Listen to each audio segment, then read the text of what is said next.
Good morning. This is the Fly Now podcast, episode number 4. We're here in the Fly Now studio / hangar with myself and Brian Kissinger, Fly Now executive producer and chief pilot. Hey, Jeff. Welcome. Back here, June 3rd on Wednesday. Good to be back. Good to be here today, too.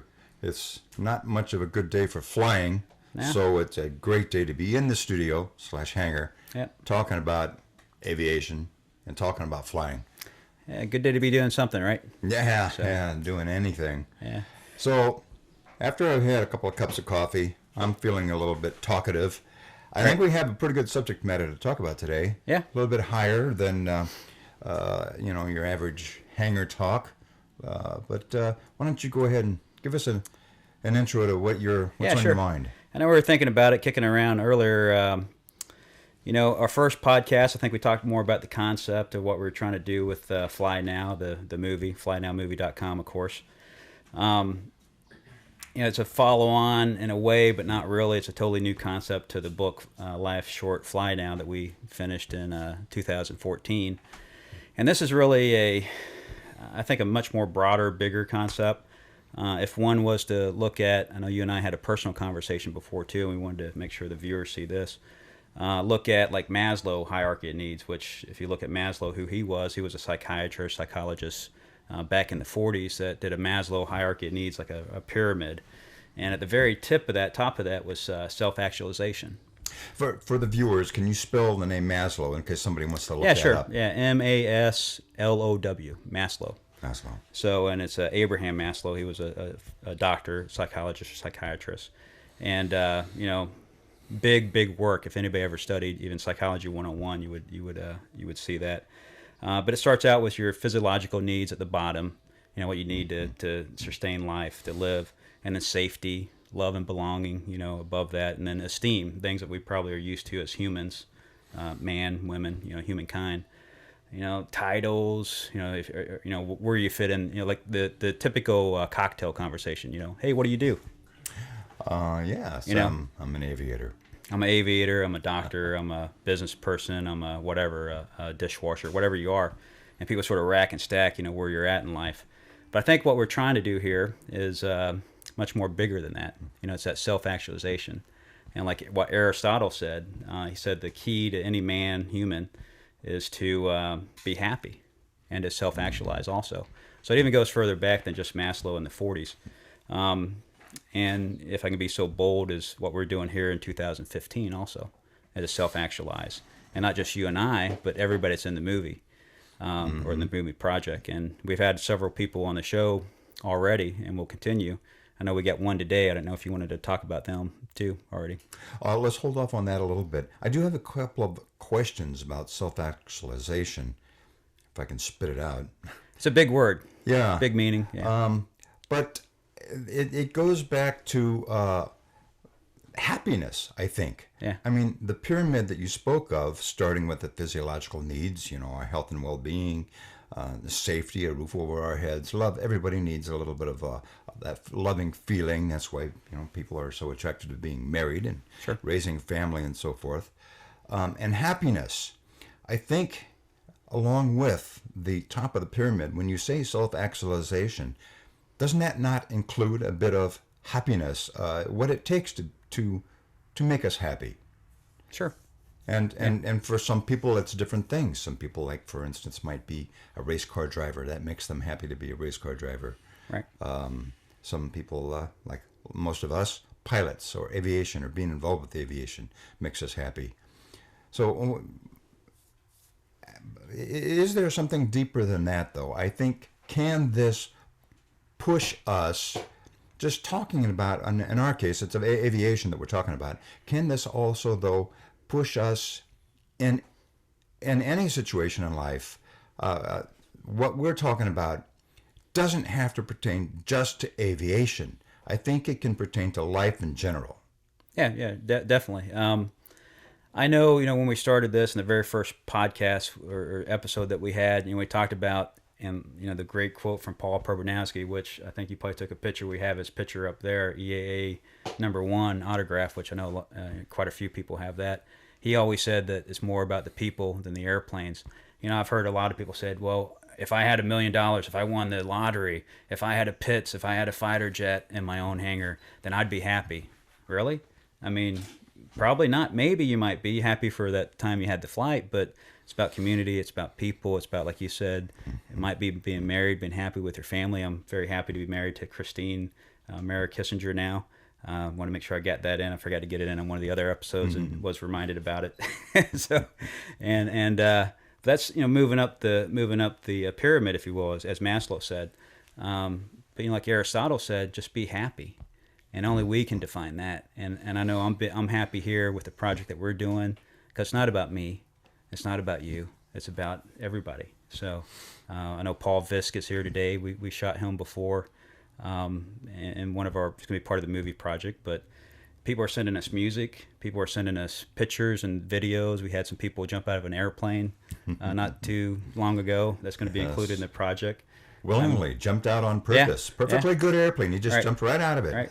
Go figure. We had other people filming it. I mean, so it's, like I said, it's not about us. We're just given the opportunity. And I think allowing other people to self-actualize, if you will, and be bigger than just, I'll be happy if I get an airplane, or I'll be happy if I get my pilot's license. It's recording and leaving this behind for generations to come. So. And speaking of happiness, that's the one thing that I realized in my life many, many, many years ago, is the trying to be happy is pretty much the ultimate goal in life. Right. And figuring out how to do it, I think, has a lot to do with our own personal happiness. Right.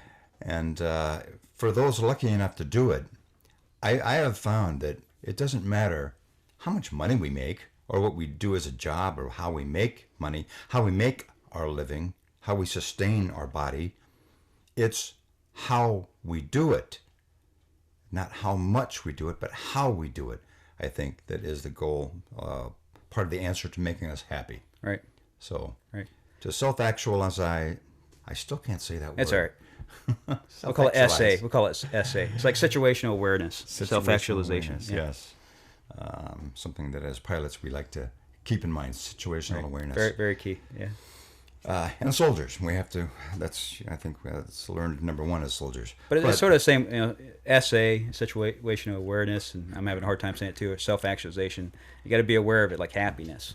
It's I always say happiness is just a state of being happy, and it's hard to do because we got so much stuff telling us we shouldn't be happy. The news that's negative. Oh my goodness! Yes. The weather. It's got a 30% chance of raining today. Well, that's a 70% chance it's going to be sunny.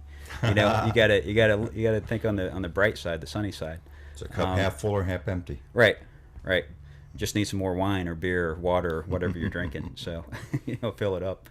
But I think that's it. It's the main thing, and no matter what philosophy you adhere to, spirituality you adhere to, you're going to see that common thread. Be happy. If you look in scripture of even a Christian nature, Solomon wrote about it. David's son in Ecclesiastes. Eat, drink, and be happy. If you look in other scriptures, I don't care what it is, you have that common thread. Be happy, happiness. Eat, drink, and be happy. Is that where that came from? Yeah. If you look in another big word, it's hard to say, but Ecclesiastics. Yeah, thank you. That one I can say. Right after Psalms and Proverbs, his main thing is eat, drink, and be happy.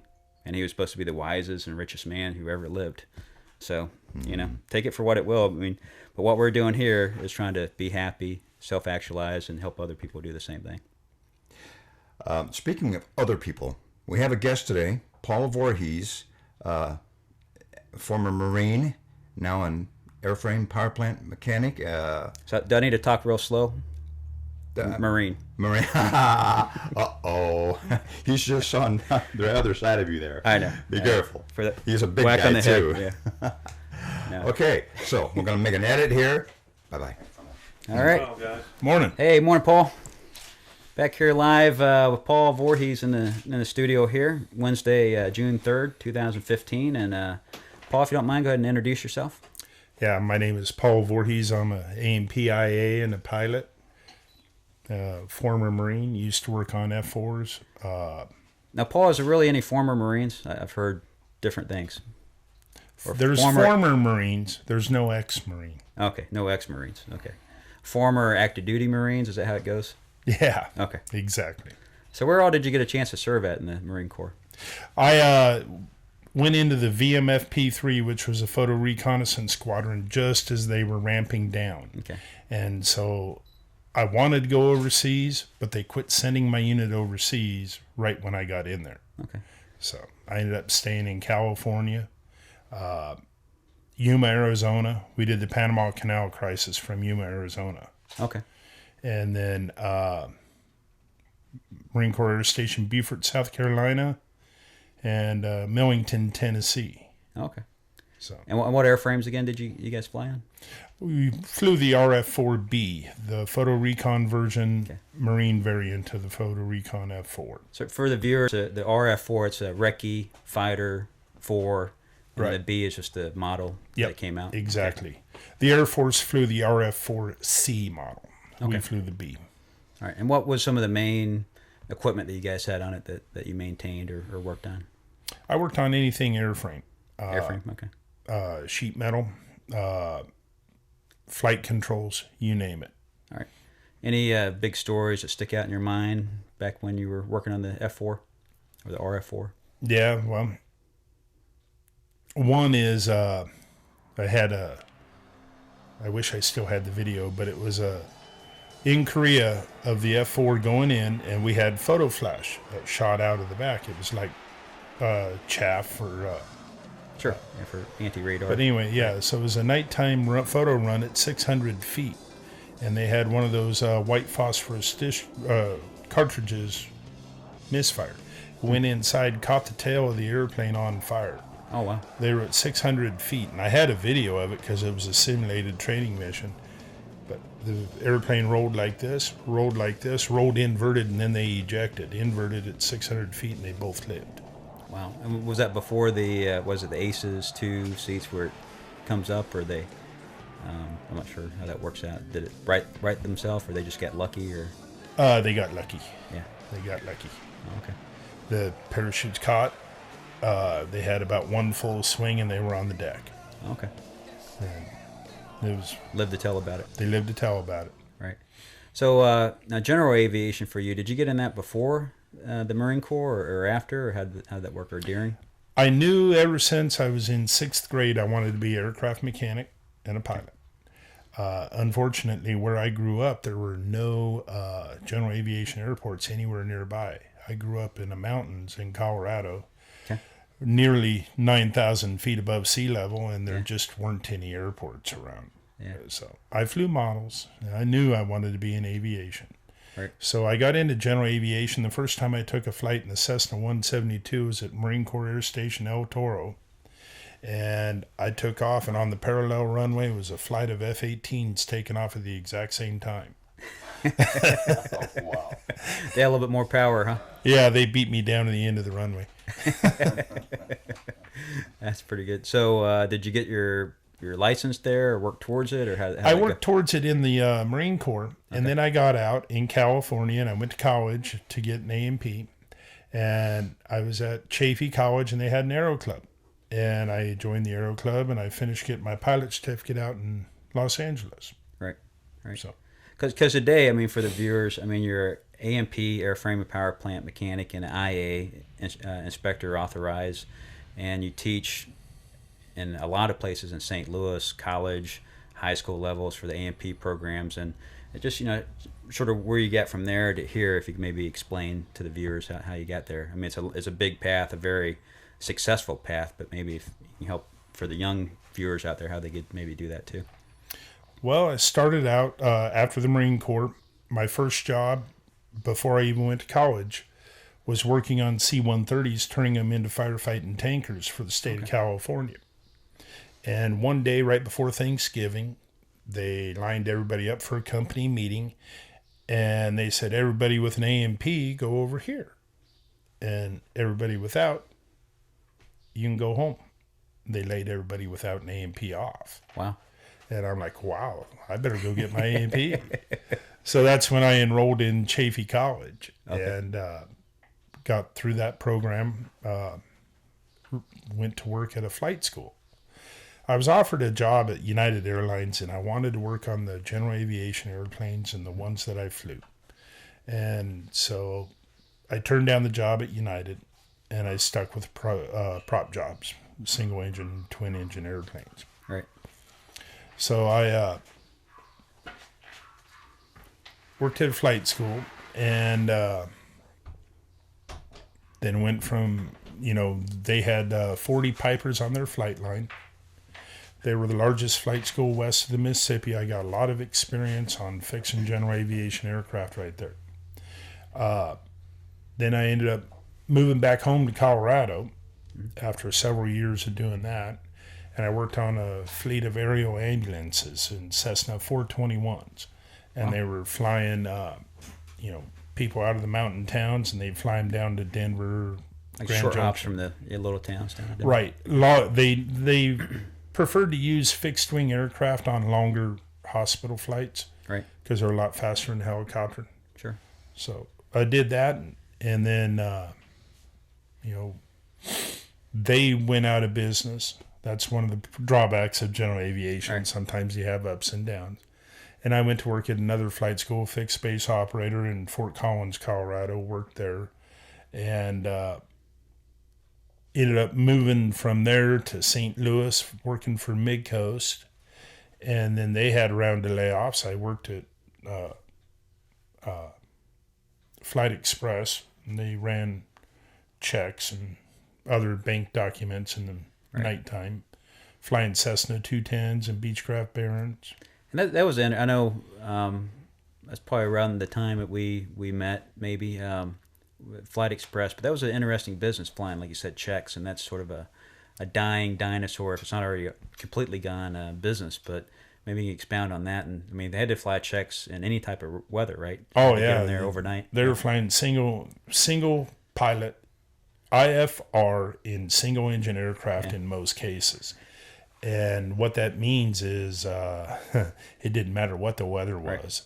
I know you had some great stories about pilots flying in ice conditions, sleet, snow, didn't matter, right? They had to get the checks there, right? Overnight. It didn't matter. Braking action, nil, we would launch. Right. Icing, severe icing, we would launch. What we would do is I would spray them down with alcohol in the hangar. We'd open up the hangar door, roll them outside, fire them up. And then they'd taxi out with their TKS, which is true known ice. And they'd have that on, and then they get rolling down the runway, and they'd take off into the good icing. luck. See you later, huh? There was one instance over in Kansas City where the Flight Express pilot had his TKS system working full blast, and it was working fine, but he was in such heavy icing, and he was going into Kansas City Metro. They closed the airport while he was on the ILS, and he said, "Mayday, mayday, mayday," because he was already at almost full throttle, still losing altitude, picking up And he had ice. so much icing, It was overwhelming, the icing system. I saw pictures of that. It was unbelievable that Cessna 210 could carry that much ice. Right. I think I remember seeing those pictures too. And I remember one story, I think one of the pilots, didn't he lose his engine or something at night and had to put it down in a field or something like that, or a road? Oh, man. They had I remember crazy stories. We had a couple of instances. One night was a pilot named Sean. He was flying out to Kansas City, 1 o'clock in the morning. He had a full load of cargo. It was instrument conditions at 4,000 feet. He was over Independence. His engine started running rough. Mm-hmm. And he said, "Mayday, I need an airport now. I'm rough running engine." And the ATC came back and told him, "You've got such and such airport 7 miles to the south." And he said, "Not going to an airport tonight." Yeah. And that's all he said. He was flying the airplane. He popped out of the clouds with his engine. By then it had seized. The engine had froze. Crankshaft broke, and it was just bad news. It was a heavy glider, huh? It was a heavy glider. And he popped out of the clouds, and he saw this bridge. So he rolled out and he landed on a bridge, and then he locked up the brakes and skidded to a halt. Wow. And walked away from it. Huh. And when I saw him the next day, I gave him a hard time for getting flat spots on the tires for locking them up. Had to change the dang tires out, huh? Yeah, but we had to tear the airplane apart, bring it back over to the airport, put it back together so we could fly it out. We had it going within a week. Wow. Some incredible stories, huh? Some interesting pilots. So the pilots there, were they mostly young or old or variety? Or They were mostly time-building pilots, and they earned every penny of their $12 an hour. So they only got paid $12 an hour? Pretty much. And then just building time. Yeah. Building time to go to the airlines. And they did some of the hardest flying that there is to be done in the Midwest. Yeah. I think probably a lot of the viewers and a lot of people out there think, pilots are rich and or make a great wage, but they don't. I know we did a segment down in Sun and Fun in Lakeland, and one of the people which we see in the movie, I'm sure, pilots on food stamps, and that they make a meager wage, especially when they're starting out, and you can attest to that at Flight Express. So I was going to go to make the transition at Flight Express. I was going to make the transition from mechanic to full-time pilot rather than just a recreational private pilot. And I realized I couldn't afford the pay cut. Flight Express took care of their mechanics. Yeah. You kept the machines going, right? Pilots were expendable. Right. And that's exactly their whole philosophy. Yep. Keep sending your pilots, Airplanes are expensive, I'm lucky. So, do you have a certain, I know we've flown a lot together, a lot of different experimental airplanes. Do you have anyone that's in particular that stands out in your mind that you like flying more than the other, or a special flight or anything? I do like the Flybaby. That's a lot of fun. Yeah. And it's found on the Flybaby. I think that's a lot of people know about it, but a lot of people don't. The background on it, the Bowers Flybaby. Bowers Flybaby. Pete Bowers was an engineer for Boeing up in Seattle. Right. The EAA back in 1962 or so announced this contest for a design to build. And in 1963, Pete entered his Flybaby. Right. And it was in the first one where it came to. And what the criteria was, it had to be easy to build. Mm-hmm. It had to be easy to fly. And it had to be able to be stored in a one-car garage. Yeah. Stored or built, something like that, in a one-car garage. Right. And so Pete came up with a folding wing Bowers Flybaby, and it's reminiscent of a 1930s racer. Right. But it's real simple. It's rugged. It's like a Moonraker or something like that? Is that? Or well, the Moonraker was I forget the name of the plane that he sort of helped, or flew and helped designed it after, but I guess a lot of that's on BowersFlybaby.com right, website. BowersFlybaby.com. Right. And great website. Flybaby's a great airplane. I like the Zenith products too. Mm-hmm. And they're here from they're just over in Mexico, Missouri. Yep. The Heinz family, yes, still runs that. Yep. I know. The Flybabies are wonderful, easy to own and operate. So, what are you flying? What are you flying now? Well, right now I'm flying other people's. I'm flying flight school airplane, Cessna 172 with 180 horsepower. So, belongs to St. Louis Flight Training. Okay. That's Corey Tomzak. That's kind of what I'm flying. Okay. Mention the sound Cub 46er. Yeah, we got a Cub out here starting up, Cub 46 with Commander Bill Onstad. And you got any Cub background? I do not have any Cub time except for wrenching on them. I have Champ time. A lot of that with you. Matter of fact, all of that with you. Yeah. And we got a pretty good, I think when we were doing your tail wheel endorsement, we got that one great picture that Bill actually took. I think we thought there was 650 horsepower in there instead of 65. Tried to pull up, and it's a pretty neat picture. But well, it was coming in, did a 180 to land. Right. With no engine. Yeah, it was fun. That's how we learn, So I got to hang it on the edge of the envelope. If you want to see the picture, I actually have it in the hangar across the way. Oh, do you? Okay. Yeah. Great. Yeah. But and that's, I think, flying tail draggers is a great way for the average pilot that doesn't have a tail wheel endorsement to sort of expand their skills and become a better pilot. So out there, I know you taught at Gateway High School and at the college here, the local St. Louis Community College. And there's a lot of young people out there that's looking to get into aviation, both in maintenance and as a pilot. Any recommendations you would give to the young people out there?